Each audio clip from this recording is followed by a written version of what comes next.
Hagamos una actualización de las noticias internacionales de esta mañana. Isel Guerra está de vuelta con nosotros. Isel. Sí, Seba, con varias informaciones a esta hora particularmente que llegan desde España, y el presidente del gobierno español, Pedro Sánchez, que está bajo una especie de interrogatorio en una comisión del Senado, que por lo demás tiene una mayoría absoluta básicamente del Partido Popular, que ha convocado precisamente a este hecho que está ocurriendo a esta hora ya en la nación europea. Es la comisión investigadora del caso Koldo. Allí se está sometiendo Sánchez entonces a preguntas de los senadores de oposición. Cada grupo va a tener aproximadamente un máximo de 50 minutos en un formato de pregunta-respuesta, donde Sánchez va a tener que hacer alusión precisamente a este escándalo de corrupción que está enfrentando precisamente su gobierno, y en lo que ya se estima va a extenderse por varias horas, al menos así lo plantean por estas horas precisamente los medios españoles. Y claro, aquí con este caso, el caso Koldo, que se ha convertido prácticamente en una batalla campal, donde incluso se han visto momentos de bastante tensión hasta este momento. Incluso aquí el medio El País se reporta que pasados los 30 minutos ya Sánchez se veía visiblemente molesto, y una de las declaraciones de esta jornada es que apuntaba a la comisión de una difamación y que incluso eso era un circo. Lo cierto es que han sido momentos bastante tensos los que hemos visto hasta este momento. Se le ha estado acusando incluso al presidente de utilizar la estratagema de contestar de forma extensa para agotar el tiempo, ¿no? También allí parte de las premisas que plantean desde la oposición durante esta jornada en medio de esta comparecencia que está siendo sometido Pedro Sánchez hasta esta hora. Él no suele precisamente someterse a este tipo de instancias. La última vez fue el año pasado. Bueno, ahora precisamente su gobierno se enfrenta en medio de estos escándalos de corrupción. Allí la imagen, por lo demás, de esta jornada, llegando hasta esta comisión allí en el Senado para responder a las preguntas de la oposición, particularmente allí del Partido Popular. Vamos a estar al pendiente, por cierto, de algunas de las declaraciones y de las reacciones que deja precisamente este hecho durante esta jornada, allí con la llegada de Sánchez durante esta jornada.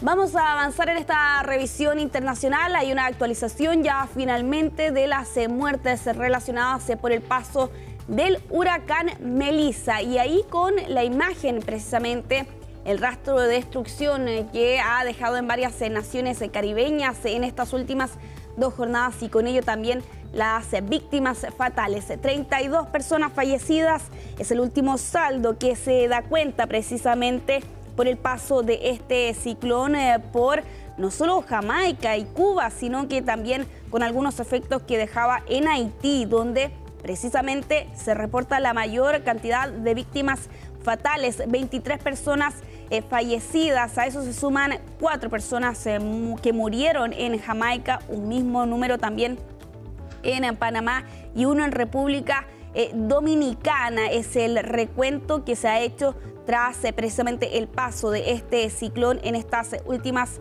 12 jornadas. Comenzó siendo un huracán en categoría 5, precisamente impactó con muchísima fuerza en Jamaica, lo vimos con vientos de hasta 297 kilómetros por hora, y al día siguiente también dejaba su rastro de destrucción en Cuba, aunque bastante más debilitado, ¿no? Como un huracán en categoría 3 y posteriormente un huracán categoría 2, y claro, con al menos lo que se espera y hemos visto, ¿no? Precisamente durante estas últimas horas por la noche en Bahamas, donde allí se apuntaba que precisamente estaba dejando y haciendo su paso con condiciones de huracán. Se sumaban también marejadas ciclónicas que advertían las autoridades, amenazaban la vida, así como también fuertes lluvias. Se suma además también el reporte o la advertencia que hace el Centro Nacional de Huracanes de Estados Unidos, donde habla respecto de condiciones de tormenta tropical sobre las islas turcas y Caicos. Y hasta el momento, y a pesar que no golpea directamente, de todas formas Haití es el país con más víctimas fatales, donde al menos se contabilizan 23 personas fallecidas. Hay reportes que hablan de que la mayor cantidad de muertes se habrían relacionado por la crecida de un río, mientras que otras 17 personas resultaron heridas totalmente por este mismo hecho que yo les estaba mencionando anteriormente, y a esto además se suman también las lluvias torrenciales en varias regiones de ese país. Se suman también las lluvias precisamente y las inundaciones que veíamos por lo demás en estas últimas jornadas en Cuba, ¿no? Que fue el último país el día de ayer en sentir también la intensidad allí del huracán Melissa. Al menos 700.000 personas que debieron ser evacuadas. Se suma a eso además millones de personas afectadas por la falta de electricidad, particularmente en Cuba, y también con la desolación y el desastre que deja también en estas naciones, como vemos en las imágenes. Claro, eso te iba a decir. Ahí estamos viendo las imágenes de la gente y una fila enorme de personas tratando de buscar refugio en otro lugar, probablemente en mejores condiciones. Esas imágenes aéreas también muestran parte del desastre para un huracán que ha azotado a naciones muy pobres. Exactamente. Muy pobres, Cuba y Jamaica.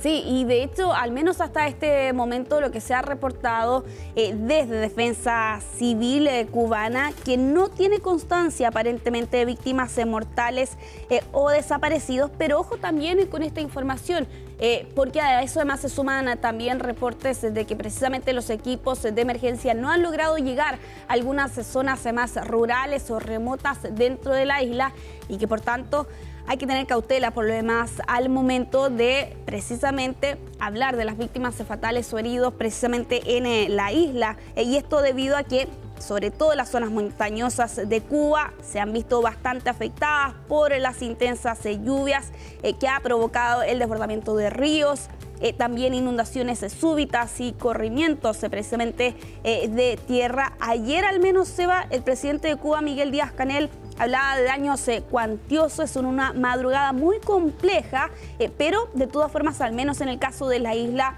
las autoridades precisamente del régimen cubano no han entregado mayores antecedentes o al menos un balance respecto de las viviendas que pudieron haber resultado afectadas o incluso destruidas precisamente por el paso de este huracán, que ya se ha reducido prácticamente a una condición de tormenta tropical, como lo señalaban también aquí desde el Centro de Huracanes de Estados Unidos, tras haber sido catalogado en su momento, ¿no?, como uno de los huracanes más fuertes que ha golpeado el Atlántico en toda la historia. 32 personas fallecidas entonces es el balance ya prácticamente final que se hace aquí respecto del paso de este ciclón, aunque claro, la mayoría de estas víctimas en Haití, donde no impactó directamente, pero sí algunos de los efectos de este tifón se dejaban sentir allí con fuerza, al menos con el crecimiento del nivel de este río que les estaba relatando anteriormente.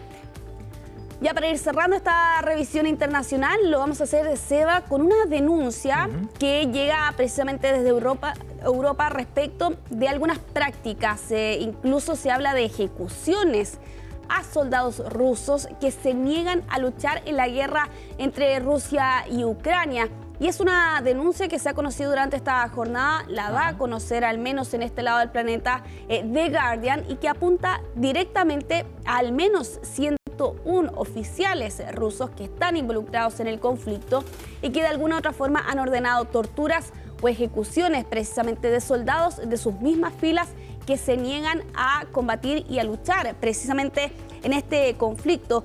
Aquí lo que se habla particularmente, Seba, y lo da a conocer un medio independiente, Berska, durante esta jornada, es que los comandantes rusos están ejecutando o enviando deliberadamente a la muerte a soldados que se niegan a luchar, lo que evidentemente, Seba, aquí da cuenta y dibuja de un panorama desolador de violencia interna, ¿no?, dentro de las filas del ejército ruso en medio de este conflicto. Claro, en un intento, uno imagina, de evitar falta de cohesión dentro del ejército, de dar señales también a la ciudadanía, con puño de hierro, sí, ¿no? Al exactamente. final, Vladimir Putin y su ejército gobernando por estos días, en un contexto de guerra, además, como el que están viviendo ahí en la frontera con Ucrania. Sí, se habla de al menos 150 muertes relacionadas con estas denuncias que realizan no solo soldados en activo, sino que también familiares de fallecidos, algunos videos filtrados, también hay denuncias oficiales.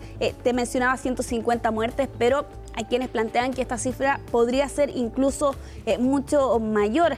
Y claro, aquí ya incluso desde el inicio de la invasión ya circulaban precisamente estos informes de soldados muertos a manos de sus propias fuerzas, incluso de llamadas unidades de bloqueo desplegadas precisamente para impedir la retirada de los soldados dentro de las filas del ejército. Al menos hasta este momento el Kremlin ha rechazado repetidamente estas acusaciones de indisciplina entre las tropas rusas, insistiendo en que tales problemas abundan en cambio dentro del ejército ucraniano, ¿no? Parte de la respuesta que ha dado Rusia ante esta denuncia de ejecuciones y de torturas de soldados rusos dentro de las propias filas del ejército. Gracias, Isel. Que estés bien. Más adelante. Nos vemos.